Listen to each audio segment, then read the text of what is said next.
So magandang araw po sa inyong lahat mga kapwa ko designer.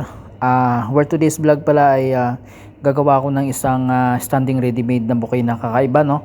So ito po ay first time kong ginawa. So pumasok lang po sa isipan ko kasi minsan wala ding customer kaya napag-isipan ko na gumawa ng mga bagong design, mga latest, yung kumbaga standing ready-made na bouquet na usually na makikita nyo, yung parang napakasimple lang pero pwede na, parang ganun. Pero something na parang gusto ko na gumawa ng iba, nakakaiba. Well, actually guys, so sinubukan ko ito at medyo natagalan ako guys, so almost mga 1 oras yata ako. Kasi maliban pa sa ginawa ko na ito, mayroon pa akong customer, no?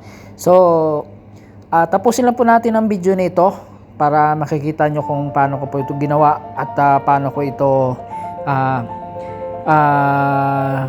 pinagdugtong-dugtong yung mga cover na ito.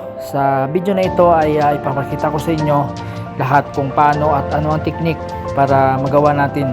So ito po ay mga DIY lang at hindi masyadong magastos at hindi masyadong mahal yung mga ginamit natin ng mga materials dito, no? So actually guys, ito yung mga ginagamit usually sa shop.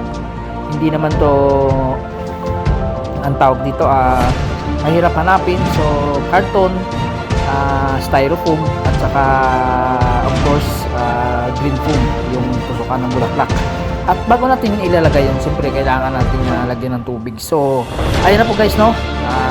Malapit na po tayong matapos. So tingnan nyo po ang video at makikita nyo kung okay ba sa inyo, at kung hindi okay, hindi ayos lang, pero sana isang like naman dyan. At ito na po yung video natin guys.